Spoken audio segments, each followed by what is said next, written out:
अस्सलाम वालेकुम दोस्तों, आप देख रहे हैं पुर्तगाल उर्दू पॉइंट और मैं हूं आपका होस्ट हबीबुर रहमान। तो आज आपके साथ एक अपना पर्सनल एक्सपीरियंस आपके साथ शेयर करने जा रहा हूं, जिससे जो भी बहन भाई हमारे पुर्तगाल में आना चाह रहे हैं या पुर्तगाल में रह रहे हैं और वो अपना कंट्रीब्यूट नंबर सबसे पहले बनवाते हैं। तो कंट्रीब्यूट यानी कि नीफ नंबर वो किस तरीके से अप्लाई किया जाता है, उसका बनाने का क्या तरीका कार है, तो वो पूरा तो तमाम तर प्रोसीजर आपके साथ शेयर करेंगे अपना पर्सनल एक्सपीरियंस के। कोई भी बंदा अगर पुर्तगाल में नीफ नंबर के लिए जाकर अपॉइंटमेंट सबसे पहले लेता है या डायरेक्ट चला जाता है, तो उनको किन किन चीज़ों की ज़रूरत होती है, कौन कौन से डॉक्यूमेंट चाहिए होंगे और क्या ऐसी मिस्टेक है, कोई ऐसी गलती वो ना करें जिससे उनका टाइम बर्बाद होने से बच जाए। तो सबसे पहले तो हमने खुद जाकर आपको बताता चलूँ, जो डॉक्यूमेंट्स के लिए हमें उनका वैलिड पासपोर्ट चाहिए होता है।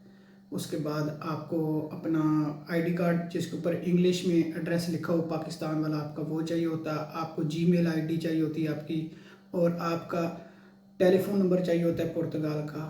उसके अलावा आपके जो है ना बात करें इसकी फ़ीस की, तो फ़ीस इसकी बिल्कुल कोई नहीं है, ठीक है। और एक बंदा गारंटर चाहिए होगा जिसके पास पुर्तगाल का TRC कार्ड हो, यानी कि टेम्परेरी रेजिडेंस कार्ड जिसके बंदे के पास है, वो बंदा गारंटी देने के लिए वैलिड है, वो आपकी गारंटी दे सकता है, कोई पुर्तगीज़ बंदे की ज़रूरत नहीं है।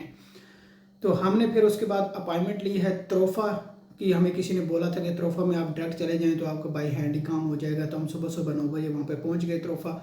जैसे ही हम वहाँ पे पहुँचे तो बहुत सारे रश था, रश होने की वजह से उन्होंने बाई हैंड मेरा काम नहीं किया। उन्होंने कहा आपको अपॉइंटमेंट लेनी पड़ेगी। तो हमने अपॉइंटमेंट ले ली, तो हमें अपॉइंटमेंट मिली थी 27 अप्रैल की। 27 अप्रैल को हमने ये अपॉइंटमेंट ली। हमारे 20 दिन उस 27 अप्रैल को पड़े थे, तो हमने 20 दिन वेट किया। वेट करने के बाद हम एक बंदा साथ में लेकर गए जिसके पास TRC कार्ड था। तो जैसे भी हम अपॉइंटमेंट पे वहाँ पे पहुँचे हैं, सुबह 11 बजे की हमारी अपॉइंटमेंट थी। वहाँ पे जैसे हम पहुँचे, वहाँ पे जाकर उनसे बात की, हमारी ये अपॉइंटमेंट है। तो ये अपॉइंटमेंट थी जो आपके साथ मैं ये स्क्रीन शेयर कर रहा हूँ।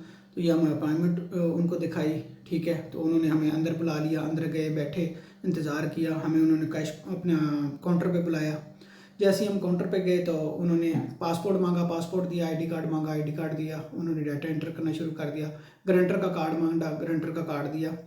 तो उन्होंने कहा कि जी आपका जो गारंटर है, आपने पहले भी ऑलरेडी किसी की गारंटी दी हुई है, तो अब तो या तो वो जब तक वो पिछली गारंटी कटेगी नहीं तब तक आप आगे नई गारंटी नहीं दे सकते। तो फिर हमने उनसे रिक्वेस्ट की कि आपकी मेहरबानी, हमने एक 20 दिन पहले इंतज़ार किया अपॉइंटमेंट का बड़ी मुश्किल से, तो हमारे पास और बंदा कोई गारंटर नहीं है। तो उन्होंने फिर हमें ये एक हल बताया कि आप जाकर सेफ के हमारे मैनेजर से बात कर लें। आपको अगर वो परमिशन देता है बनाकर लेटर, तो हम आपका जो है ना एक्सेप्ट कर लेते हैं गारंटी, लेकिन उसके अलावा हम नहीं। तो आप सब जानते हैं कि फिर वो कौन बंदा रिस्क ले सकता है कि सेफ से जाकर बात करे, उनसे परमिशन ले। तो सेफ पूछ भी सकती है कि आप इतने बंदों की गारंटी दे रहे हो, तो आप उनको कैसे अफोर्ड करोगे। तो ये चीज़ें होती हैं। गारंटी देने का मतलब ये होता है कि जब तक ये बंदा खुद मुख्तार नहीं हो जाता, काम पे नहीं लग जाता है, इसके खाने पीने का, इसका रिहाइश का मैं खर्चा खुद उठाऊँगा।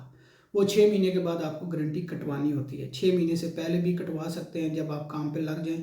तो 3-4 महीने के बाद आपको जो है ना एक सेफ वाले आपको एक बार कोड आपका शो हो जाता है, तो वो उसके बाद आप गारंटी कटवा सकते हैं। तो ये अपना पर्सनल एक्सपीरियंस आपके साथ शेयर कर रहे हैं। अगर आप दोस्त भी अगर जाते हैं तो अपनी अपॉइंटमेंट जो है ना ली हुई है या नहीं ली हुई, लेकिन बंदा गारंटर वो साथ में ले जाएं जिसके पास जो है ना ऑलरेडी गारंटी किसी की ना दी हो। चाहे उसके पास टेम्परेरी रेजिडेंस कार्ड है, चाहे उसके पास पुर्तगीज़ का पासपोर्ट है, चाहे वो पुर्तगीज़ नेशनल है या नहीं है, कोई मसला नहीं, उसकी गारंटी चल जाएगी, लेकिन उसकी पहले गारंटी कहीं और ना हो। तो आपका भी ये टाइम बर्बाद होने से बच सकता है, इसलिए हम अपना पर्सनल एक्सपीरियंस आपसे शेयर कर रहे हैं। तो अब हम दोबारा सोच रहे हैं कि एक और जगह पे जाएंगे, वहाँ पे भी सुना है कि बाय हैंड से काम हो जाता है। तो अब हम दोबारा जो बाय हैंड जाकर बनवाएंगे, तो वो भी आने वाली वीडियो में आपके साथ पर्सनल एक्सपीरियंस शेयर कर देंगे। तो ये थी हमारी आज की वीडियो।